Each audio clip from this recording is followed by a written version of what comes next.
నవవరుడు నవవధువు వీళ్ళిద్దరు పెళ్ళై సరిగ్గా వారం రోజులు అవుతోంది. మీరు ఇలాగ ట్రాన్స్ విమెన్ ని ఆరోహిని ఎందుకు పెళ్లి చేసుకున్నారు? తనలో ఎప్పుడు ఆ కోణం కనిపించలేదు. మరి ఇలాగ ట్రాన్స్ మ్యాన్ ని ఎందుకు సెలెక్ట్ చేసుకున్నారు ఆరోహి? ఒక అబ్బాయి మాత్రం నన్ను చాలా అంటే చాలా ఇది చూసినానంటే తనకి అర్థమైపోద్ది.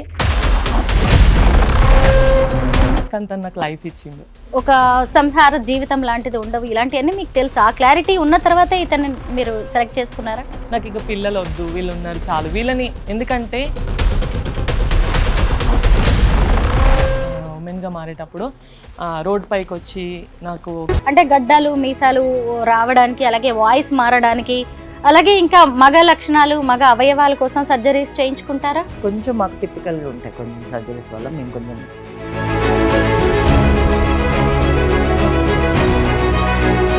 ట్రాన్స్జెండర్స్ లో ముస్లిమ్స్ క్రిస్టియన్స్ కూడా ఉంటారా? క్రిస్టియానిటీ, హిందూయిజం అనేది. అందరికీ నమస్కారం, నేను Swaroopa Potlapalli. Welcome to I dream. ఇప్పుడు నాతో పాటు ఓ కొత్త జంట ఉన్నారు, నవవరుడు నవవధువు. వీళ్ళిద్దరు పెళ్ళై సరిగ్గా వారం రోజులు అవుతోంది. అయితే వీళ్ళిద్దరు కూడా నాకు చాలా స్పెషల్, మీకు కూడా స్పెషల్ అనిపిస్తూ ఉంటుంది. వీళ్ళు మార్చుకున్న తీరు కావచ్చు, వీళ్ళ పెళ్లి జరిగిన తీరు, పెద్దలు అంగీకరిస్తున్న తీరు, అలాగే సమాజం వీరిని చూస్తున్న విధానం, ఇవన్నిట్లో కూడా చాలా ప్రత్యేకత ఉంది. ముందుగా ఇక్కడ ఉన్నారు విమల్. విమల్ ఎవరు అంటే ట్రాన్స్ మ్యాన్. అంటే ఫస్ట్ తను ఒక మహిళగా పుట్టి ఆడపిల్ల నుంచి ఇప్పుడు మగాడిగా మారారు. ఇక్కడ ఉన్న ఆవిడ ఆరోహి.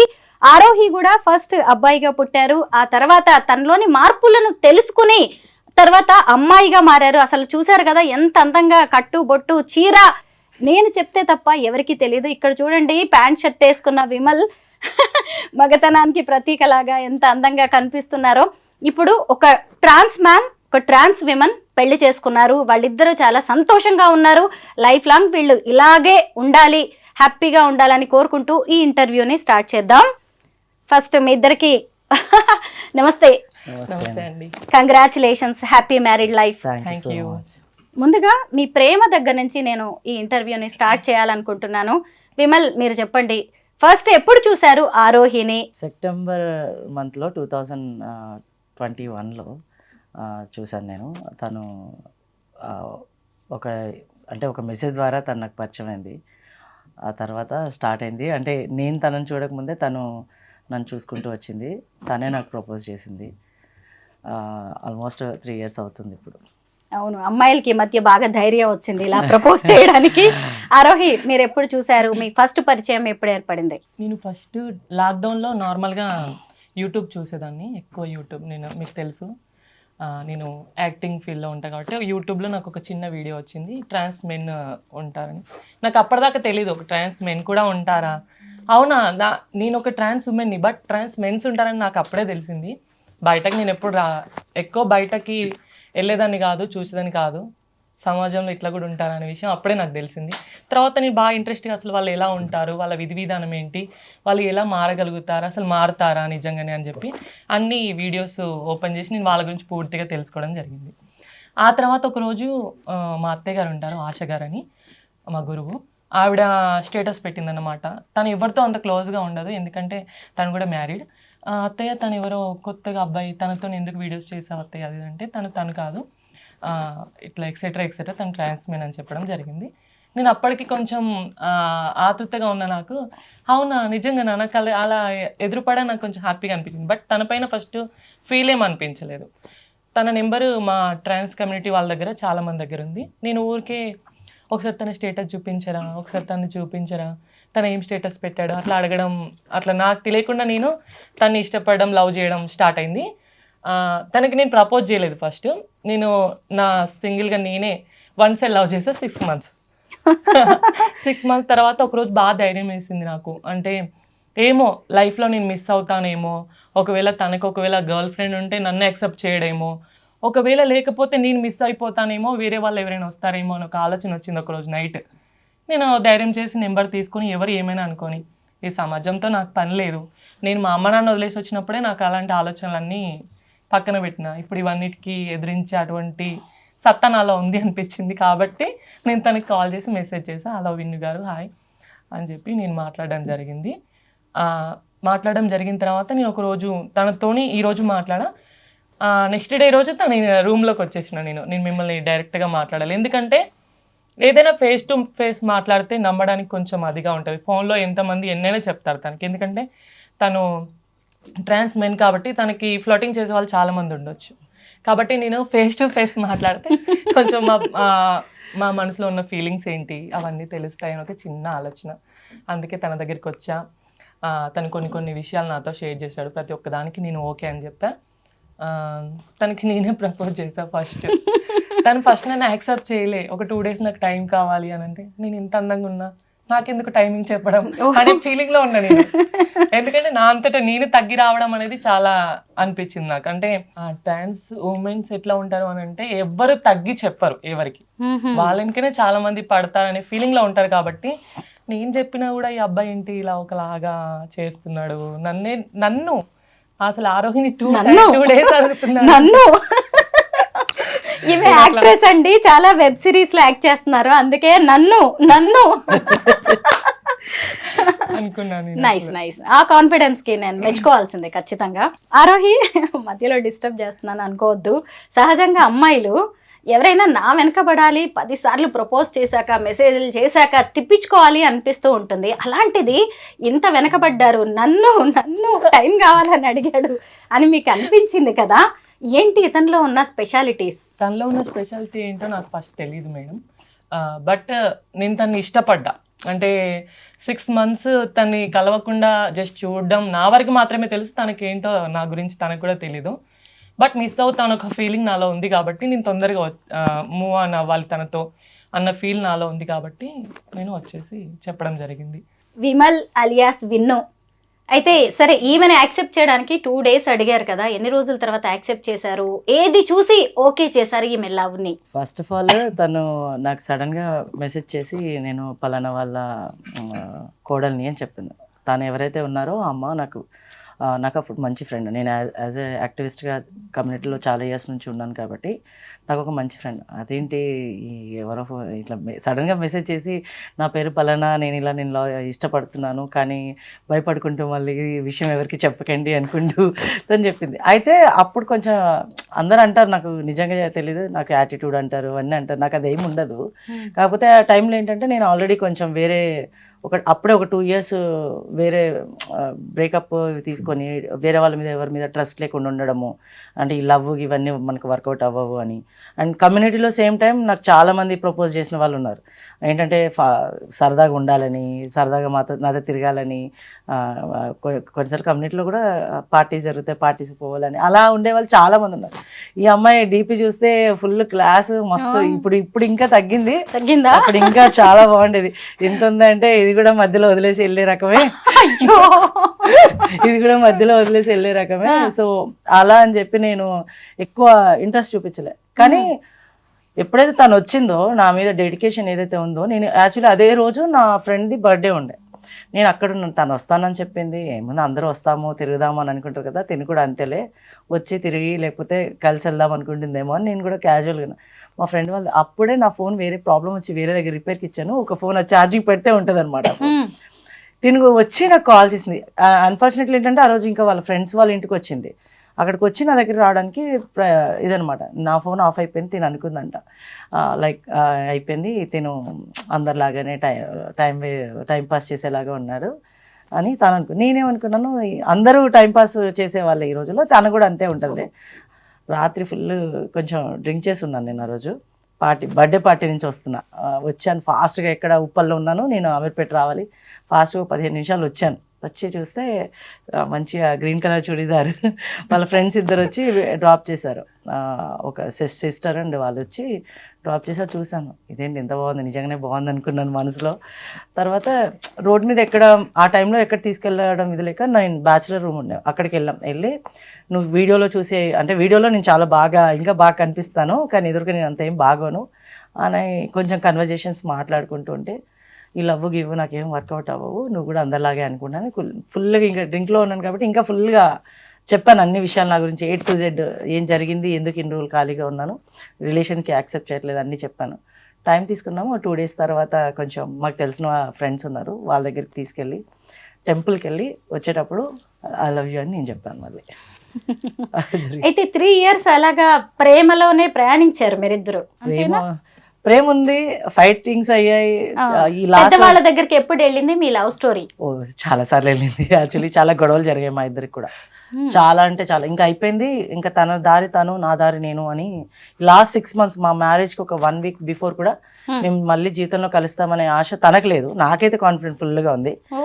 నేనైతే ఇట్లా దిగ్గజంలో చాలా మంది చెప్పారు, నీకు ఆమె కోసం ఎందుకు వెయిట్ చేస్తావు, చాలా మంది ఉన్నారు కదా నువ్వు ఇష్టపడే వాళ్ళు, వాళ్ళని చేసుకోవచ్చు కదా, అసలు అంతేముంది ఆరోహి దగ్గర, ఎందుకు తన కోసం వెయిట్ చేసి నీ లైఫ్ని అంటే 6 months అయిపోయింది, కంప్లీట్గా విడిపోయాం, ఒక కాల్ లేదు ఏం లేదు.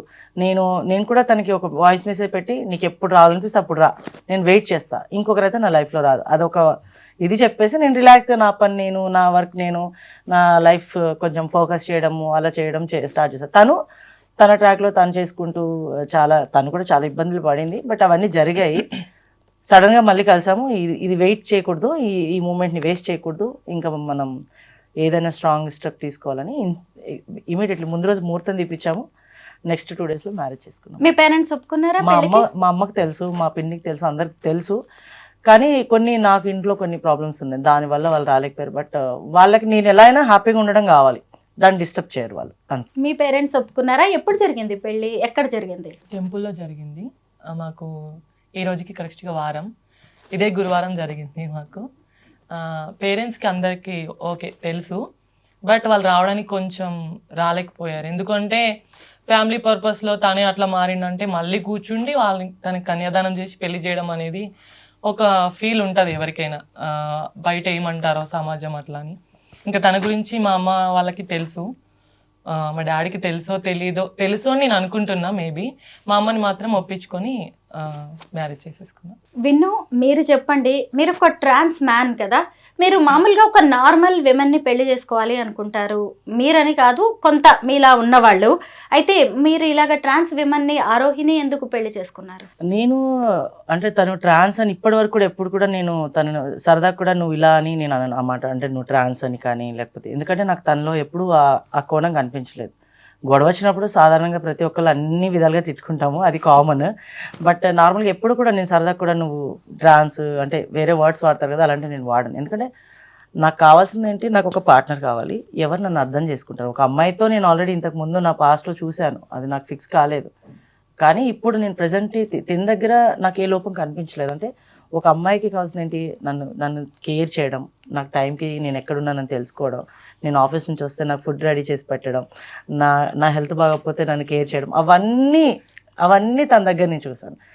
యాక్చువల్లీ చెప్పాలంటే నేను అదే మధ్యలో మా ఇద్దరు గొడవలు జరిగింది అన్నాను కదా, అప్పుడు కూడా నేను అందరికి ఒకటే చెప్పాను. ఇప్పుడు మా అమ్మకు కూడా నేనంటే చాలా ఇష్టం, తనకు నా మీద కోపం వస్తుంది, మారాను లేకపోతే ఏదవుతుంది అలా అని చెప్పి తను ఈరోజు స్నానం చేయించి అన్నీ చేయించి తన మీద కోపం వచ్చినప్పుడు నువ్వు నాకు వద్దని చెప్పి వదులుకోలేం కదా, వెయిట్ చేస్తాను. అమ్మ ఎప్పుడు మాట్లాడితే అప్పుడు మాట్లాడదామని వెయిట్ చేస్తాను.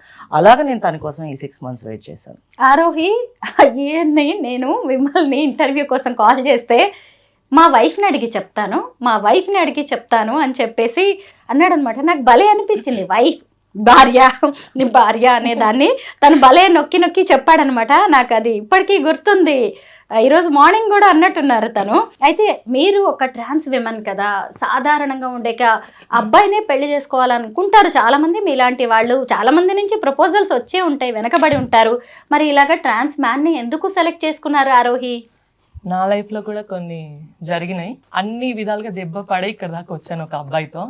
ఒక అబ్బాయి మాత్రం నన్ను చాలా అంటే చాలా బాధ పెట్టిండు, తనకు తెలుసు, ఇది చూసినదంటే తనకి అర్థమైపోద్ది. బట్ తను నాకు చాలా మోసం చేసిండు కానీ తను నాకు లైఫ్ ఇచ్చిండు. నేను అనుకున్నాను ఏంటి అని అంటే, తనతో ఉంటే లైఫ్ లాంగ్ నేను హ్యాపీగా ఉండగలుగుతాను అనిపించిన రోజే నేను తనతో స్టెప్ తీసుకోవాలని అనుకున్నాను. నేను తనతో హ్యాపీగా ఉంటా అని నాకు అనిపించింది కాబట్టి ఒక స్టెప్ తీసుకున్నా. సమాజంతో నాకు పని లేదు. నేను ఈ ప్రశ్నలు ఇంత క్లారిటీగా మిమ్మల్ని ఎందుకు అడిగానో దానికి కూడా ఒక రీజన్ ఉంది, నేను చెప్తాను. విమల్, ఇప్పుడు మీరు ఒక అమ్మాయిని పెళ్లి చేసుకున్నారనుకోండి, సరే రేపు ఏదో ఒక విధంగా మీకంటూ మీ ఇంటి పేరో లేదంటే మీకంటూ ఒక బేబీయో అబ్బాయో, సైంటిఫికల్గా ఫిజికల్గా అది కరెక్ట్ కాకపోవచ్చు కానీ ఒక సరోగసీకి వెళ్ళే ఛాన్స్ ఉంటుంది. పిల్లలు, నెక్స్ట్ జనరేషన్ ఇలా కూడా ఆలోచించుకుంటారు కదా. అయినా ఇవన్నీ మీరు ఆలోచించలేదా? దాని గురించి ఆలోచించాలనిపించలేదా? మాకు అనిపించింది ఏంటంటే, మేము ఫస్ట్ ఒకటి అనుకున్నాము, అంటే మాకు పిల్లలు ఓన్ కిడ్స్ గురించి మేము ఎప్పుడు ఇప్పుడని కాదు, మేము రిలేషన్ ఉన్నప్పటి నుంచి కూడా అనుకోలేదు. కాకపోతే ఏమో ఛాన్స్ ఉండి మేము ఒకవేళ అంతా, ఇప్పుడు అడాప్ట్ అనేది కూడా చాలా ఎక్స్పెన్సివ్తో కూడిన పని. అలా చాలామంది పిల్లలు, నేను చాలా అంటే ఆర్గనైజేషన్స్లో అన్నీ ఇవి చూస్తాం కాబట్టి నాకు తెలుసు కాబట్టి ట్రస్ట్లో మాకు ఓన్ పిల్లలు ఏం లేకపోయినా కూడా వేరే వాళ్ళని అడాప్ట్ చేసుకోవాలనే ఆలోచన మాత్రం మాకు ఉండేది ముందు నుంచి, మేము అనుకున్నాం. అండ్ ఇంకోటి ఏంటంటే, విత్ ఇన్ ద కమ్యూనిటీ మాకు చాలామంది పిల్లలు ఉన్నారు. లైక్ అందరు నన్ను డాడీ అని పిలుస్తారు. నాలాగా ఉన్న ట్రాన్స్మెన్స్ ఇప్పుడు కొత్త వచ్చిన వాళ్ళందరూ కూడా నన్ను డాడీ అని, తనను మమ్మీ అని, ఇప్పుడు నేను ఎక్కడైతే వర్క్ చేస్తానో అక్కడ ఉన్న వాళ్ళందరూ కూడా నన్ను ఒక సార్లాగా ట్రీట్ చేయరు. అందరూ అన్నయ్య, అమ్మ అలానే పిలుస్తారు. సో అది చూసినప్పుడు ఇవన్నీ ఆలోచనలు మాకు ఎప్పుడు రాలేదు. అండ్ నేను ఒకవేళ మా ఇద్దరికి అనుకున్నా కూడా అడాప్షన్ చేసుకుంటే ఒక పాపను తీసుకోవాలని ఉంది, కానీ మళ్ళీ వాళ్ళకి మనం జీవితంలో మేము యాక్సెప్ట్ చేసి తీసుకున్నంత ఇదిగా సమాజం మళ్ళీ వాళ్ళని తీసుకోదు కదా అని ఆలోచన మా మైండ్లో చాలా ఉంది. మీరేమనుకున్నారు ఆరోహి ఆ విషయంలో? నెక్స్ట్ జనరేషన్ కావచ్చు, పిల్లలు, మీకంటూ ఓ కుటుంబం, విమల్ని సెలెక్ట్ చేసుకుంటున్నప్పుడు మీకు తెలుసు మీకంటూ కూడా ఒక లైఫ్ అంటే నార్మల్ మ్యాన్తో ఉండే ఒక లైఫ్ ఉండదు, ఒక సంహార జీవితం లాంటిది ఉండవు, ఇలాంటివన్నీ మీకు తెలుసు. ఆ క్లారిటీ ఉన్న తర్వాత ఇతన్ని మీరు సెలెక్ట్ చేసుకున్నారా? పిల్లలు అనేది నేను ఫస్ట్ ఏం అనుకోలేదు. నేను అనుకున్నాను ఒక పాపని మాత్రం అడాప్ట్ చేసుకొని తన్ని చూసుకోవాలి, మంచి చెడు అనే ఆలోచన ఉండేది. బట్ తన దగ్గరికి వచ్చిన తర్వాత వాళ్ళ తరపు నుంచి నాకు రిసీవింగ్ చాలా బాగుంది. ఆ పిల్లల్ని చూస్తే నాకు ఏమనిపిస్తుంది అంటే, నాకు ఇక పిల్లలు వద్దు, వీళ్ళు ఉన్నారు చాలు వీళ్ళని. ఎందుకంటే ఇప్పుడు నాలా కష్టపడి వచ్చిన వాళ్ళే. నేను ఒక ట్రాన్స్ ఉమెన్గా మారేటప్పుడు రోడ్ పైకి వచ్చి నాకు ఒక చాలా కష్టాలు ఉన్నాయి. అట్లా నాకు సపోర్ట్ చేయడానికి ట్రాన్స్ ఉమెన్స్ చాలా మంది ఉన్నారు, కానీ బట్ వీళ్ళకి ఎవరు ఉండరు. అట్లని వాళ్ళందరికీ నేను తల్లిని అవ్వాలి. ఎందుకు అనంటే వాళ్ళ అమ్మ నాన్న ప్రేమను అక్కడ వదిలేసి వచ్చినప్పుడు వాళ్ళకి సపోర్టింగ్ అనేది ఉండదు. ట్రాన్స్ ఉమెన్ కి ఏంటంటే కమ్యూనిటీ వైజ్ గా వాళ్ళకి సపోర్ట్నెస్ అనేది ఉంటుంది. బట్ ట్రాన్స్ మెన్ కి సపోర్టింగ్ చాలా తక్కువ. వాళ్ళు ఎక్కడికి వెళ్ళాలో తెలియదు. బయట చూసే వాళ్ళకి అనిపిస్తుంది రోడ్ పైన కూర్చుంటే పలానా ఒక అమ్మాయి ఉందిరా, బాగుందిరా, అలా గెలికే వాళ్ళు ఉండొచ్చు, సంథింగ్ ఏదైనా అయి ఉండొచ్చు. అలాంటి వాళ్ళందరికీ నేను తల్లిని అవ్వాలని నా ఫీలింగ్. తనతో ఆఫీస్లో ఉన్న ప్రతి ఒక్కరు నన్ను అమ్మ అని మాత్రమే పిలుస్తారు. నాది ఫుల్ హ్యాపీ. నేను సరే, పిల్లలు, నెక్స్ట్ జనరేషన్ అవన్నీ నథింగ్, మీరేం చెప్తారా అని నేను వినాలి అనుకున్నాను. మీ దగ్గర నుంచి ఆ క్లారిటీ కోసం నేను అడిగాను, కానీ ఆమె దగ్గర నుంచి ఎంత పెద్ద ఆన్సర్ వచ్చిందో చూసారా, ఎంత బ్రాడ్ మైండ్ తనది అనేది. నిజంగా గ్రేట్ ఆరోహి. అయితే మీరు ఏం చేస్తుంటారు విమల్? నేను ఇప్పుడు ప్రజెంట్లీ కమ్యూనిటీ బేస్డ్ ఆర్గనైజేషన్, అది టోటల్ LGBTQIA+ మొత్తం అందరికీ. మాకు ఒక షెల్టర్ హోమ్ ఉంది. అండ్ దాంతోపాటు అంటే బయట ప్రజలు కొంతమందికి డ్రెస్అప్ చేసుకోవాలన్నా లేకపోతే చదువుకోవాలన్నా విత్ ఇన్ ద కమ్యూనిటీ చదువుకునే వాళ్ళకి యాక్సెప్ట్ చేయకపోవడము, ఇబ్బందులు పడడం, ఇంట్లో ఫ్రీగా ఉండలేకపోవడం ఉంటుంది కదా. అలాంటి వాళ్ళందరికీ మాది క్యూటీ సెంటర్ అని చెప్పి, క్యూఆర్ ట్రాన్స్ వెల్నెస్ సెంటర్ అని చెప్పి అప్సిగూడలో ఉంటుంది మా ఆఫీసు. దాంట్లో నేను షెల్టర్ మేనేజర్గా వర్క్ చేస్తున్నాను. మీరేం చేస్తుంటారు ఆరోహి? నేను యాక్టింగ్ చేస్తూ ఉంటా. మిగతా టైంలో నార్మల్గా నాకు ఇన్కమ్ కావాలి కాబట్టి మా వాళ్ళతో నార్మల్గా మ్యారేజ్కి అట్లా వెళ్తూ ఉంటా. కాకపోతే అది ఎప్పుడో ఒకసారి వెళ్తూ ఉంటా. యాక్టింగ్ పర్పస్లోనే ఎక్కువ వెళ్ళాలని నా ఫీల్. కాకపోతే ఒక మంచి ఛాన్స్ రాలేదు, వాటి కోసం వెయిట్ చేస్తున్నా. విమల్ ఆలోచనలు ఎలా ఉన్నాయో వైఫ్ విషయంలో మీరు విన్నారు. ఈరోజు ఇంటర్వ్యూ కెమెరాల సాక్షిగానే చెప్పాడు, నేను ఇంటికి వచ్చేసరికి మా ఆవిడ వండాలి, పెట్టాలి, నాకంటూ ఒక మనిషి ఉండాలి అని. మళ్ళీ నేను ఒక క్వశ్చన్ అడుగుతాను ఆరోహి, ఇక్కడ మీరే ఖచ్చితంగా సమాధానం చెప్పాలి. ఎందుకంటే ఈ ట్రాన్స్ విమెన్గా మారిన వాళ్ళు చాలామంది సెక్స్ వర్క్లోకి వెళ్తున్నారు. ఈ మధ్య కాలంలో ఇలాగే బెస్ట్ కపుల్, ఇన్స్పిరేషన్ అనుకున్న వాళ్ళు కూడా ఆ ఒక మిస్అండర్స్టాండింగ్తో విడిపోయినట్టుగా కూడా నేను విన్నాను జస్ట్. బట్ మీరేమనుకుంటున్నారు? మీ ఆయన అయితే ఖచ్చితంగా నా భార్య, నా సొంతం అనే దాంట్లోనే ఉన్నారు. మీరు ఖచ్చితంగా ఆయనకి ఇష్టమైనట్టుగా ఒక ఇల్లాలుగానే ఉండాలనుకుంటున్నారా? ఎగ్జాక్ట్లీ, నేను ఇల్లాలుగానే ఉండాలనుకుంటున్నాను. ఇంకోటి ఏంటంటే, ఈ రోజు నన్ను చూశారు కదా, ఖచ్చితంగా నేను మాటిస్తున్నాను. మళ్ళీ కొన్ని జనరేషన్స్ ఉన్నాయి కదా, నన్ను చూసి ఒక ముందు స్టెప్ తీసుకునే వాళ్ళు కూడా ఉంటారని నా ఆలోచన. మీరిద్దరూ నిజంగా బాగుంటారు, మీ రిలేషన్ లైఫ్ లాంగ్ ఉంటుంది అనే నమ్మకం అయితే నాకుంది. ఎందుకంటే ఇద్దరు కూడా సేమ్ దాదాపు ఒకే వర్గానికి చెందిన వాళ్ళు మీరు. ఎందుకంటే ఇక్కడ నేను మళ్ళీ అంకితా రాజ్ టాపిక్ తీసుకురావాల్సిందే. అంకితా రాజ్ అనే ఆమె ఒక ట్రాన్స్ విమెన్ కదా, తెలుసు మీ అందరికీ తెలిసిందే. కాకపోతే నార్మల్ అతను పెళ్లి చేసుకోవడం వల్ల రాజ్ కుమార్ అనే అతను వాళ్ళ రిలేషన్ ఒక రకంగా బ్రేకప్ అయింది. ఎందుకంటే వాళ్ళ మెంటాలిటీస్ వాటన్నిటిలో తేడాలు ఉంటాయి కదా. మీరేమనుకుంటున్నారు ఆ విషయంలో? మీరు చెప్పండి విమల్. రిలేషన్షిప్లో కంపల్సరీ మిస్అండర్స్టాండింగ్స్, ప్రాబ్లమ్స్ అన్నీ జరుగుతాయి. ఆ ప్రాబ్లమ్స్ అంటే ఇద్దరు ట్యాకిల్ చేసుకోవడానికి, అందరి ముందు ట్యాకిల్ చేసుకోవడానికి చాలా ఉంటాయి. ఈ సిస్టమ్ ఏదైతే వాళ్ళకు ఉంటుందో, అంటే వాళ్ళ రిలేషన్షిప్లో మేబీ అతను తప్పు చేశారా, ఆమె తప్పు చేశారా మాకు తెలీదు. మేము చాలాసార్లు, నేను కూడా ఈవెన్ వాళ్ళని చూస్తా, ఎందుకు వీళ్ళు ఇంత బాగుంటారు. నాకు ఎక్కువ పరిచయం లేదు, బట్ అంకిత తెలుసు. మేము కొన్ని ఈవెంట్స్లో మేము చూసాం, రాజ్ని ఎప్పుడు కలవలేదు, చూసాము.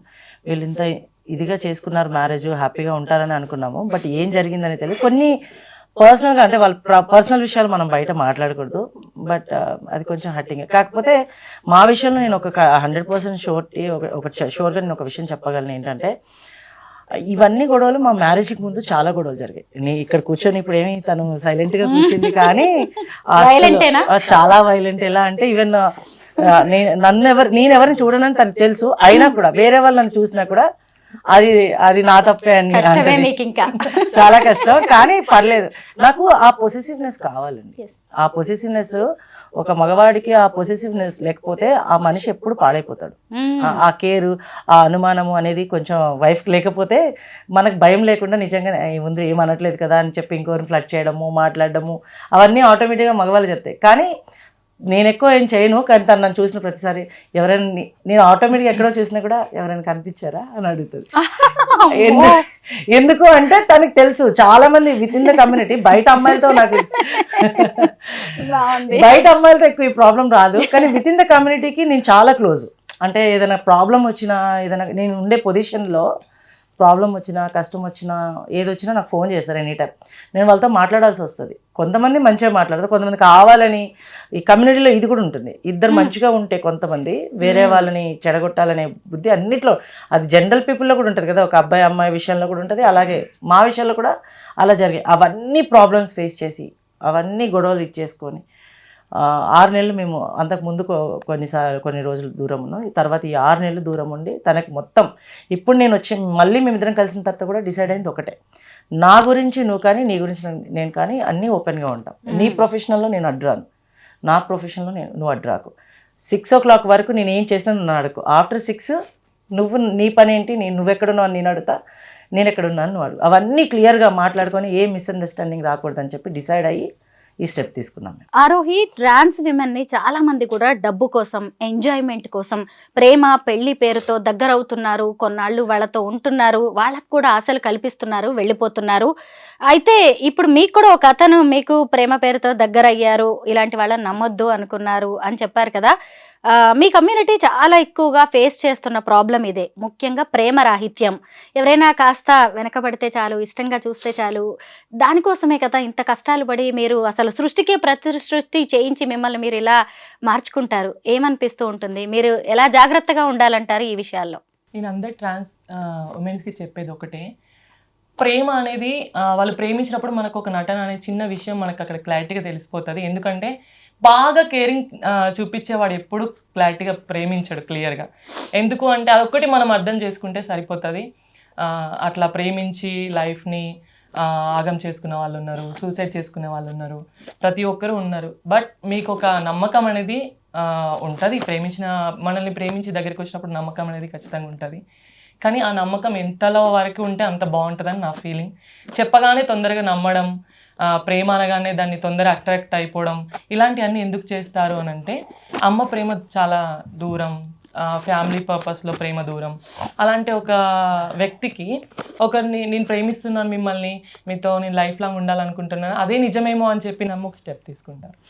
కానీ అలాంటి టైంలో వాళ్ళు ఏది చెప్పినా నిజమే కావచ్చు, నన్ను నాతో లైఫ్ లాంగ్ ఉంటారేమో అనుకుని ఒక స్టెప్ తీసుకుంటారు. కానీ అప్పుడే ఒక చిన్న విషయాలు కానీ, ఏదైనా ఒక విషయంలో వాళ్ళకి గొడవ స్టార్ట్ అయినప్పుడు ఆ చిన్న విషయమైనా కానీ దాన్ని చాలా పెద్దగా చేసి విడిపోవడానికి ప్రయత్నిస్తూ ఉంటారు. మనం నేను చెప్పేది ఏంటంటే ట్రాన్స్ ఉమెన్స్కి మన జాగ్రత్తలో మనం ఉంటే చాలా బాగుంటుంది అని నా ఫీలింగ్. ప్రేమ అనేది ఎక్కడి నుంచైనా రావచ్చు, కొంచెం మనం కూడా ఓపిక పట్టి ఆగితే ఖచ్చితంగా ప్రేమ దొరుకుతుంది. మనకి సపోర్ట్ ఉండేవాళ్ళు, మనతో ఉండేవాళ్ళు వీళ్ళే కరెక్ట్ అని మీకు అనిపించినప్పుడు ఒక స్టెప్ తీసుకోండి, తప్పు లేదు. కానీ వాళ్ళు స్టెప్ తీసుకోకుండా వాళ్ళ కోసం పోరాడే వాళ్ళు మస్తు మంది ఉంటారు ట్రాన్స్ ఉమెన్స్లో. అలాంటి వాళ్ళని కొంచెం మనం కష్టం అనిపించి, మన హార్ట్కి కష్టం అనిపించినా వాళ్ళని దూరం పెట్టుకుంటేనే చాలా బాగుంటుందని నా ఫీల్. విమల్, నేను ట్రాన్స్ విమెన్ని చాలా మందిని కలిశాను, బట్ ట్రాన్స్ మ్యాన్ని చూడడం ఫస్ట్ టైం, మాట్లాడడం కూడా ఫస్ట్ టైం మీతోనే. అయితే ఏంటి ఇప్పుడు మీరు ఇందాకే చెప్పారు డ్రింక్ చేస్తాను, ఎంజాయ్మెంట్ ఏదో చెప్పారు మొత్తానికి. అయితే ఎక్కువగా మీ కమ్యూనిటీ వాళ్ళతో మీరు కలుస్తూ ఉంటారా, లేదంటే జనరల్ నార్మల్ మేల్తో కలుస్తారా మీరు ఈ పార్టీస్లో నార్మల్గా ఎక్కడైనా? నాకు జనరల్ పర్సన్స్, స్ట్రైట్ పర్సన్స్ కూడా ఫ్రెండ్స్ ఉన్నారు, with in the community friends ఉన్నారు.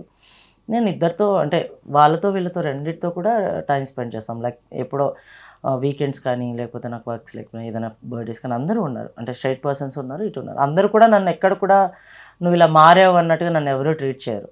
అండ్ చాలా యాక్సెప్టెన్స్ ఎక్కువ ఉంటుంది నా విషయంలో. అసలు బయట అయితే ఇంకా జనరల్గా అసలు ఈ విషయమే తెలియదు ఎవరికి. నేను ట్రాన్స్మెన్ అని చెప్పుకోవాల్సిన అవసరం రాదు కూడా ఇక్కడ.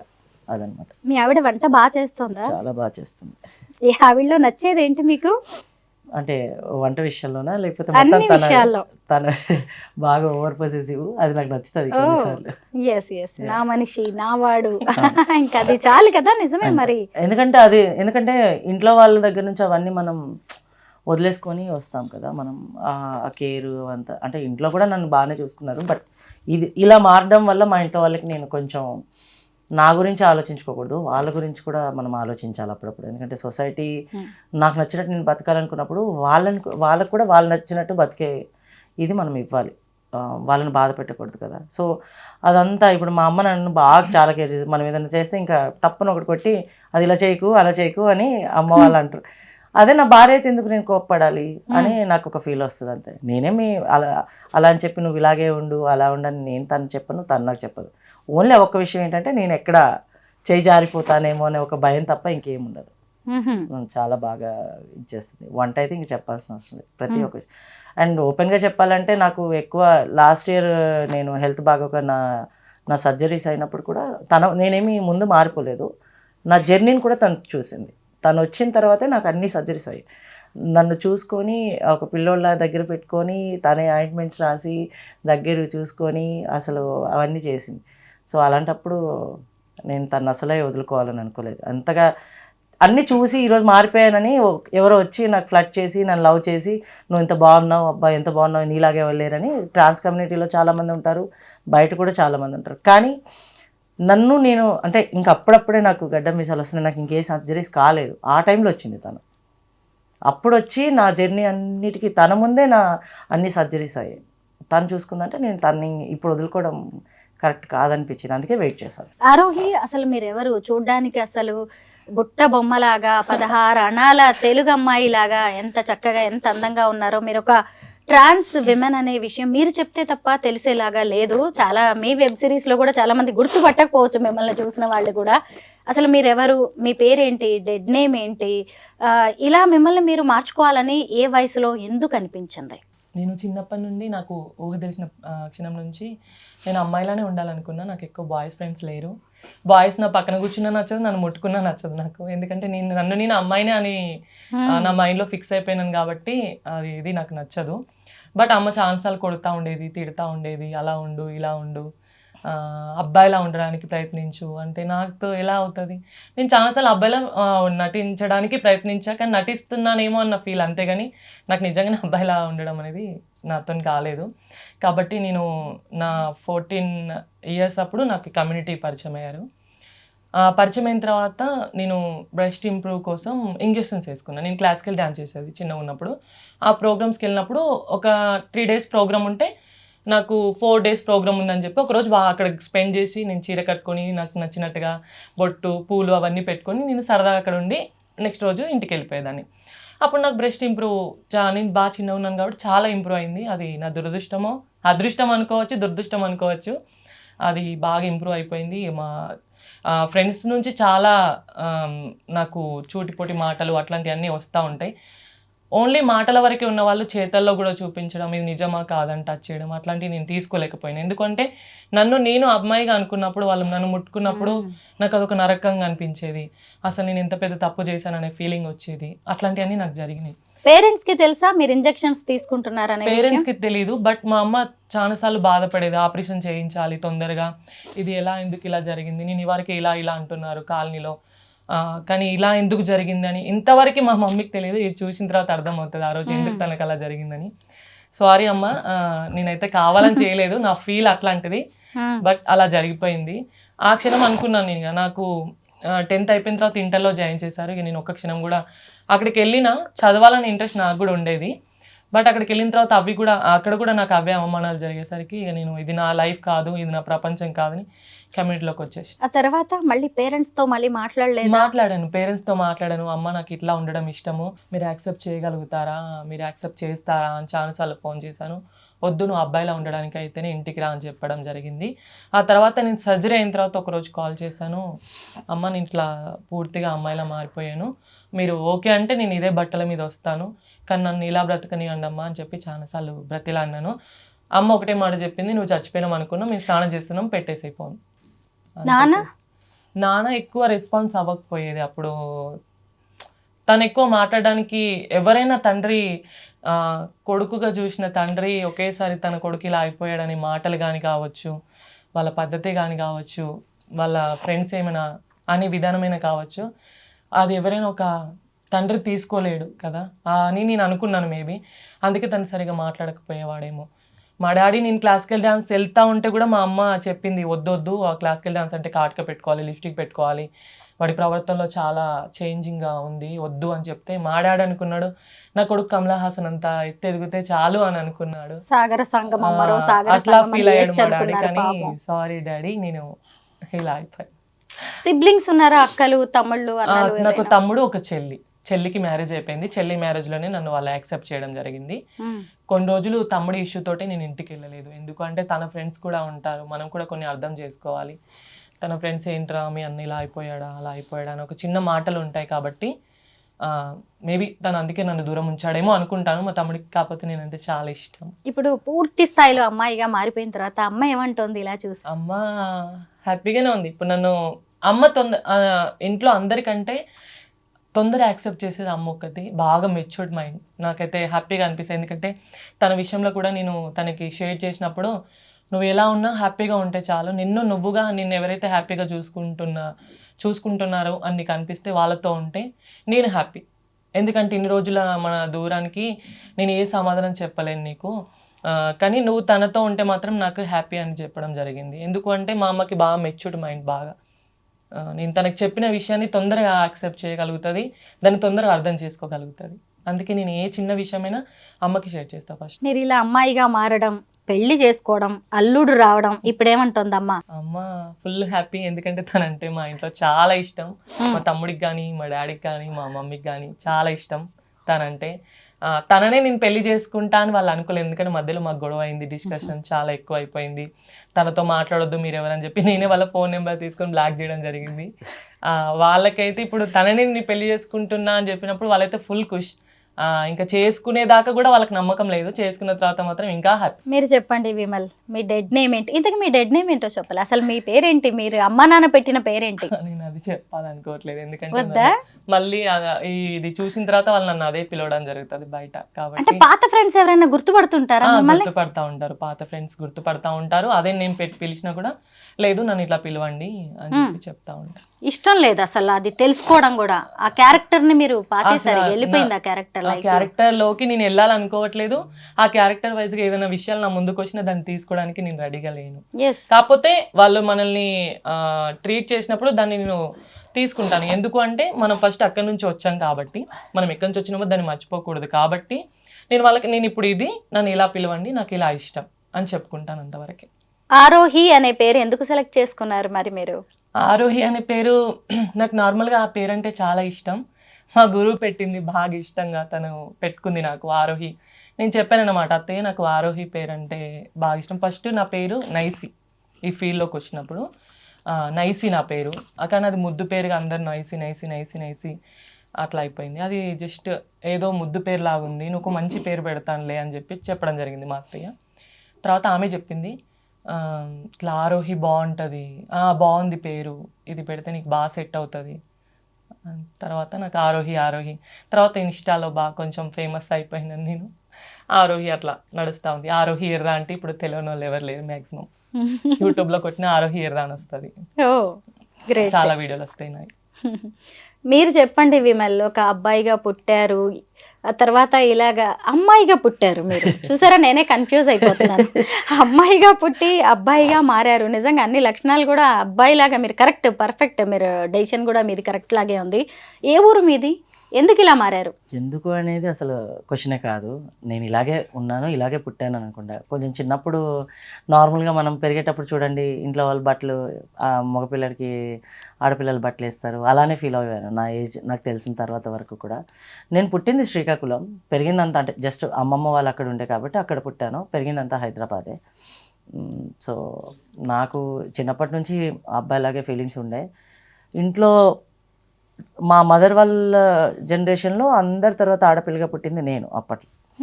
సో నాకు కొంచెం గారాబంగా చూసా. మెయిన్ డాడీ కన్నా, డాడీ అంత ఆడపిల్లలంటే కొంచెం ఇది ఉండేది కాదు. కానీ మా ఇంట్లో మా అమ్మమ్మ పిన్నిలు నన్ను చాలా బాగా చూసుకునేవాళ్ళు. వాళ్ళకి నేనంటే చాలా ఇష్టం. ఇంకా వాళ్ళ పిల్లలాగానే చూసుకునేవాళ్ళు తాతయ్య వాళ్ళ దగ్గర. నాకు ఎప్పుడు అబ్బాయిలాగా ఉండడం, మా తాతయ్య ఎలా బిహేవ్ చేస్తారు, మా తాతయ్యలాగా నేను బిహేవ్ చేయడము అలా ఉండేవి. మా అమ్మమ్మ కూడా మమ్మల్ని ఇద్దరిని ఒకేలాగా, అతను ఏం తింటే అలాగే, ఏ బట్టలు వేసుకుంటే అలాంటి బట్టలు నాకు ఇచ్చేయడం, అలా పెంచారు. ఎప్పుడైతే హైదరాబాద్కి వచ్చామో అంతా డాడీ దగ్గర ఉండడం కొంచెం భయం ఉంది. కాకపోతే నేను చిన్నప్పటి నుంచి కబడ్డీలో ఉండడం వల్ల ఏంటంటే అబ్బాయిల బట్టలు ఎక్కువ వేసుకునేది. ఎవరికి దీని గురించి నేను ఇలా ఓపెన్గా చెప్పాల్సిన అవసరం వచ్చేది కాదు. కానీ వయసు పెరుగుతున్న కొద్దీ ఖచ్చితంగా ఇంట్లో వాళ్ళు మనల్ని ఐడెంటిఫై చేస్తారు. ఆడపిల్ల నువ్వు గుర్తుంచుకో, ఇలా ఉండు అని అంటారు. అది నాకు చాలా స్ట్రగుల్ ఇచ్చింది.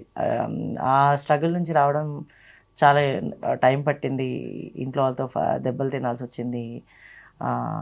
అందరినీ ఆల్మోస్ట్ ఇంట్లో వాళ్ళని ఒక 2 years 3 years వాళ్ళు ఈవెన్ నేను మాట్లాడకుండా ఉండాల్సి, అట్లీస్ట్ నేను ఎక్కడున్నానో కూడా తెలియకుండా ఉండాల్సి వచ్చింది.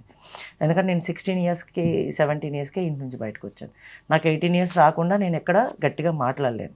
కాబట్టి అప్పుడు చాలా స్ట్రగుల్ అయ్యాను ఆ ఏజ్ వరకు. 18 years తర్వాత నేను కొంచెం స్ట్రాంగ్ అవ్వడం, నన్ను నేను సెల్ఫ్ బిల్డ్ చేసుకోవడం స్టార్ట్ చేశాను.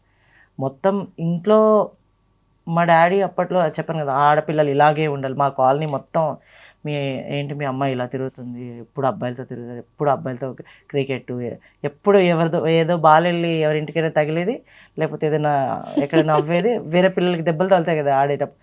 అసలు ఆడపిల్ల లెక్క ఉండకుండా రోడ్డు మీద ఇట్లా చేస్తారని చెప్పి గొడవలకు వచ్చేవాళ్ళు.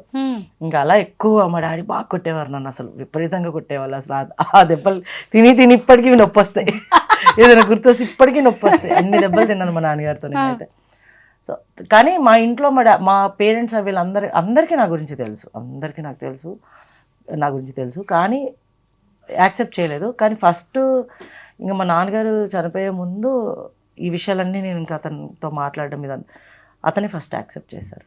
నేను తప్పు చేశాను, నీ జీవితంలో చాలా ఇలాంటి నిన్ను ఇలా కంట్రోల్ చేసి నిన్ను బాధ పెట్టి దూరం పెట్టి అని నాకు దగ్గరైన కొన్ని రోజులకే మా నాన్నగారు చనిపోవాలి.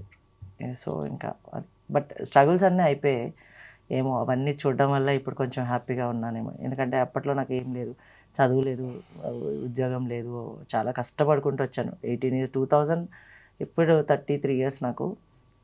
అప్పుడు నా చిన్న ఏజ్లోనే అన్నీ అంటే ఆ ఫియర్, ఇప్పుడు సగానికి సగం వయసు నాకు కష్టపడాల్సి వచ్చింది అప్పట్లో. ఇప్పుడు అమ్మ వీళ్ళందరూ టచ్లోనే ఉన్నారా? సిబ్లింగ్స్ ఉన్నారా మీకు? వాళ్ళ రియాక్షన్ ఏంటి? విషయం ఏంటంటే నేను మారనప్పుడు, అంటే నాకు గడ్డం మీసాలు లేనప్పుడు, ఇవన్నీ లేనప్పుడు నేను ఇలా అని మా తమ్ముడికి తెలుసు. అప్పుడు ఇంట్లో వాళ్ళతో వాడే ఫైట్ చేసేవాడు. ఏమని, తనకు నచ్చినట్టు ఉండనివ్వండి, ఎందుకు ఇబ్బంది పెడతారు అంటే. ఒక పెద్ద ఇన్సిడెంట్ జరిగింది మా ఇంట్లో నా ద్వారా. ఆ ఇన్సిడెంట్లో అందరూ ఒక సైడు, నేను ఒక్కడిని ఒక సైడ్ అయిపోయాను. అందరూ ఆల్మోస్ట్ ఒక 18 members మా ఫ్యామిలీ, మాది చాలా పెద్ద అంటే రిలేటివ్స్ కలిసి ఉన్న ఫ్యామిలీ అన్నట్టు. ఇంట్లో మాత్రం మేమే ఉండేవాళ్ళం, కానీ అందరు పిన్ని బాబాయిలు వీళ్ళంతా ఒక 18 members ఒక సైడ్ కూర్చొని నన్ను ఒక్కడిని మధ్యలో కూర్చోపెట్టి, నువ్వు ఇలా చేస్తే ఇంట్లో నిన్ను రానివ్వము, నిన్ను ఇచ్చేస్తామంటే అప్పుడు మా తమ్ముడు స్టాండ్ ఇచ్చాడు. చిన్నోడే అప్పుడు స్టాండ్ ఇచ్చాడు. నాకు అప్పుడు గడ్డం మీసాలు ఏం లేవు. ఎప్పుడైతే నాకు ఈ గడ్డం మీసాలు రావడం స్టార్ట్ అయ్యాయో బయట సొసైటీ నుంచి వాడికి ఎక్కువ ప్రెషర్ పెట్టడము, ఇవన్నీ పెట్టడము, దానివల్ల వాడు అది తీసుకోలేకపోయాడు. 2020 నుంచి ఇంటికి వెళ్ళడం ఆపేసాను నేను. 2000 అంతకుముందు మా ఇంట్లో నేను నా గడ్డ మీసాలు రాకముందు ఎవ్రీ సాటర్డే మా అమ్మ ఫోన్ చేసి ఇంటికి రా, మా తమ్ముడు నువ్వు వస్తావని తెస్తున్నావు, ఎక్కడున్నావు ఎవ్రీ వీక్. నెలలో ఒక రోజు ఇంక ఇంటికి వెళ్ళకపోతే మా అమ్మ అయితే ఇంకా దిగులుగా ఇది అవ్వడం అలా ఉంటుండే. ఇప్పుడు మొత్తం అదంతా మారిపోయింది. అది చాలా హట్ అవుతాను నేను ఎప్పుడైనా. నాకు ఏదైనా అయితే అదొకటే కొంచెం ప్రెషర్.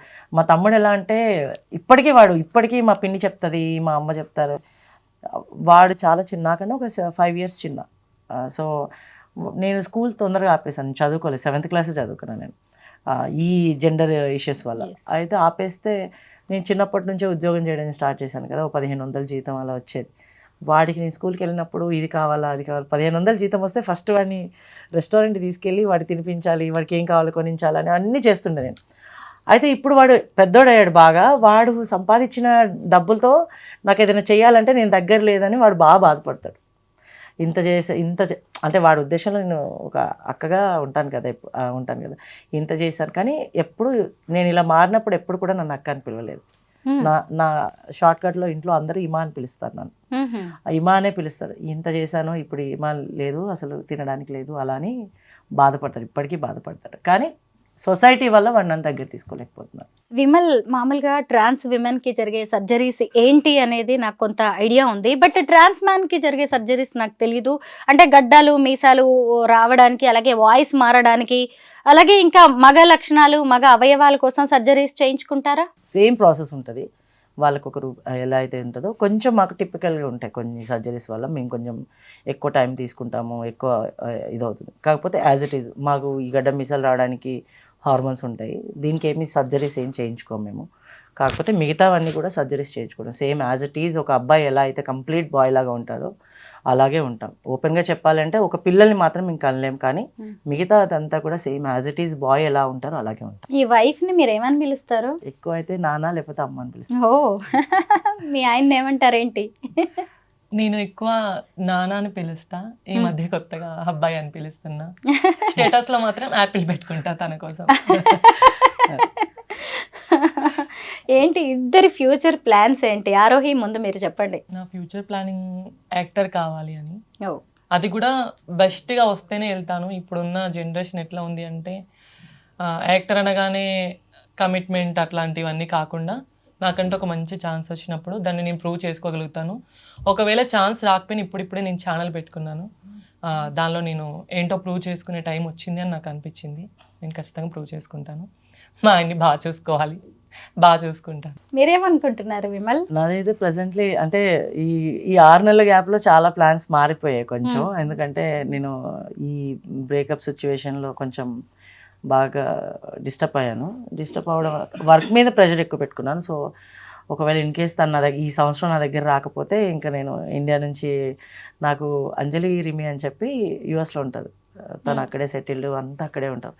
తను ఎలా అంటే నాకు మా అమ్మ నన్ను కన్నది అంతే. మా అమ్మ నన్ను కన్నది, తిను కనలేదు. అలా అసలు ప్రతి ఒక్క విషయంలో నాకు, నేను బాధపడితే తట్టుకోలేదు, నేను ఆనందంగా ఉంటే దాంట్లో ఇంకెక్కువ తను ఆనందంగా ఉంటుంది. ప్రతి 1 hour తను ఓన్లీ పడుకునే టైంలో మాత్రమే నాకు మెసేజ్ చేయకుండా ఉంటుంది. మిగతా టైంలో ఎక్కడున్నావు నాన్న, బాగున్నావా ఈరోజు మాట్లాడుతుంది, మళ్ళీ ఒక గంట తర్వాత ఎలా ఉన్నావు అని అడుగుతుంది అనమాట. ఇంకా నేను అనుకున్నాను, ఇంకా తిన్న లైఫ్లో రాకపోతే ఇంకా నేను షిఫ్ట్ అవుదాము, ఇంకా అక్కడ ఒక 2 years టైం తీసుకొని ప్రాసెస్ మెల్లిగా స్టార్ట్ చేసుకొని యూఎస్ వెళ్ళిపోదాము అని అనుకున్నాను. మళ్ళీ ఇప్పుడు అంతా తిరిగి ఏం కాదులేండి, ఈవిని కూడా తీసుకొని వెళ్ళిపోవచ్చు. అంతే కదా, చాలా ప్లాన్స్ ఉండే. అండ్ మెయిన్ వచ్చి నాకేంటంటే చాలామంది అంటారు, వచ్చిన వాళ్ళందరూ అంటారు, నీకేం అవసరము, కమ్యూనిటీ కోసం ఎందుకు పని చేస్తావు, మారిపోయావు కదా, సొసైటీకి ఎక్కువ చెప్పుకోకు, నువ్వు అబ్బాయిగానే ఉన్నావు, అబ్బాయిగానే ఉండి ఎందుకు కమ్యూనిటీ చెప్పుకుంటే అందరు ఇలా అనుకుంటారంటే. కానీ నాలా ఉన్న వాళ్ళు ఎవరైతే, అది ఫీమేల్ టు మేల్ కానివ్వండి, మేల్ టు ఫీమేల్ కానివ్వండి, వచ్చే జనరేషన్కి మ్యాక్సిమం యాక్సెస్ ఉండాలి, చదువు కానీ, ఉద్యోగాలు కానీ, ఇంకేదైనా. రీసెంట్గా మా ట్రాన్స్మెన్ అండ్ ట్రాన్స్మెన్స్కి ఆల్మోస్ట్ 42 మెంబర్స్కి 42 మెంబర్స్, ఎందుకంటే ఇద్దరు కొంచెం డ్రాప్ అవుట్ అయ్యారు. Okay. అందుకని నేను ఇంకా అక్కడే ఉన్నాను అయితే. ఓన్లీ మా సెంటర్ ఏదైతే క్యూటీ సెంటర్ అని మేము అన్నామో, మాకు ముందు రోజు చెప్పారు ఆ సెంటర్ నుంచి 29 అప్లికేషన్స్ నేను ఒక్కడనే పంపించాను. మా సెంటర్ వాళ్ళందరం కలిసి 29 అప్లికేషన్స్ పంపించాం, వాళ్ళందరూ సెలెక్ట్ అయ్యారు. సో అలా ఇంకా ముందు కొత్త ఆపర్చునిటీస్ రావాలి. గవర్నమెంట్ ద్వారా వస్తే ఎక్కువ సోర్సెస్ ఉంటాయి చదువుకోవడానికి కూడా. మేము సెంటర్ నుంచి కానీ, నేను ఇండివిజువల్గా కానీ, తనకు కూడా ఇప్పుడు అదే చెప్తాను, నాకు కమ్యూనిటీ విషయంలో నేను ఎక్కువ ఇన్వాల్వ్ అవుతా. టైం ఉండదు, ఒకసారి తనని నువ్వు మాట్లాడకు తర్వాత మాట్లాడదామని కూడా అనేస్తాను. అలా సార్ బిజీ. సో నాకు కమ్యూనిటీ గురించి ఎక్కువ పనిచేయాలని ఉంది. ఎవరైనా ఇలా బయటకు వస్తే వాళ్ళకి ఉండడానికి ఇల్లు దగ్గర నుంచి జాబ్ చేసుకునే ఆప్షన్ ఏదైతే ఉంటాయో, ఆపర్చునిటీస్ కావాలనుకుంటే అక్కడి వరకు వాళ్ళకి కావాల్సిన హెల్ప్ అంతా చేయాలనేది నా ఉద్దేశం. అది నేను ఇప్పుడు జాబ్ చేస్తున్న పొజిషన్ కావచ్చు, రేపటి రోజు మేమిద్దరం ఏదైనా వేరే స్టార్ట్ చేసి కావచ్చు, అదైతే నా డ్రీమ్ ఉంది.